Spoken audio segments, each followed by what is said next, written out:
अस्सलाम वालेकुम दोस्तों, साहिल ट्रिक्स में आपको खुशामदीद कहता हूं। दोस्तों उम्मीद करता हूं आप खैर खैरियत होंगे।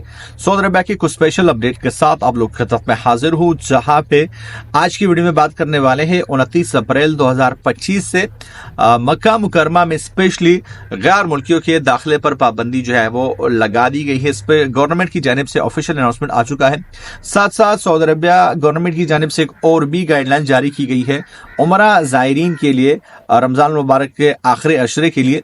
तो डिटेल्स आपके साथ शेयर कर रहा हूँ। वीडियो काफी इंपॉर्टेंट है, सपोर्ट के लिए को लाइक कर लीजिएगा, चैनल पर नए हो तो सब्सक्राइब कर सकते हो। तो दोस्तों सबसे पहले Saudi Arabia ministry of Islamic affair की इस अपडेट के हवाले से बात की जाए तो सऊदी अरबिया गवर्नमेंट के मुताबिक आखिरी अशरे में हर एक बंदे को सिर्फ एक बार उमरा अदा करने की इजाजत है।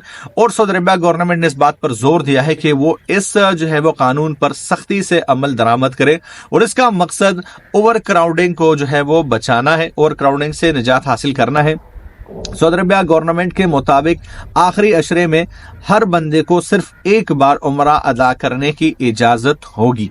अब दोस्तों बात करने वाले हैं 29 अप्रैल से लेकर 11 जून 2025 तक मक्का मुकरमा में गैर मुल्कियों की एंट्री पर पाबंदी के हवाले से जो अपडेट आपके साथ जो है वो शेयर कर रहा हूं। तो दोस्तों सबसे पहले तो ओमान के गवर्नमेंट की जानिब से ये अपडेट जो है वो जारी हुआ है कि वो उन्होंने अपने सिटीजन्स को 29 अप्रैल 2025 से लेकर 11 जून 2025 तक उनकी मक्का में एंट्री पर पाबंदी जो है वो लगा दी है। लेकिन ये पाबंदी तमाम ममालिक को जो है वो लगानी चाहिए अपने सिटीजन पे।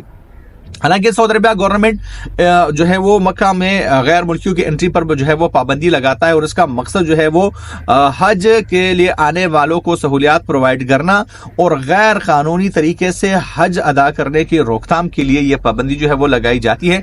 लेकिन इस बार ओमान गवर्नमेंट ने एक और स्टेप आगे बढ़ाया है और उन्होंने खुद से अपने सिटीजन्स पर 29 अप्रैल 2025 से लेकर 11 जून 2025 तक मक्का मुकरमा में एंट्री पर पाबंदी जो है वो लगा दी है।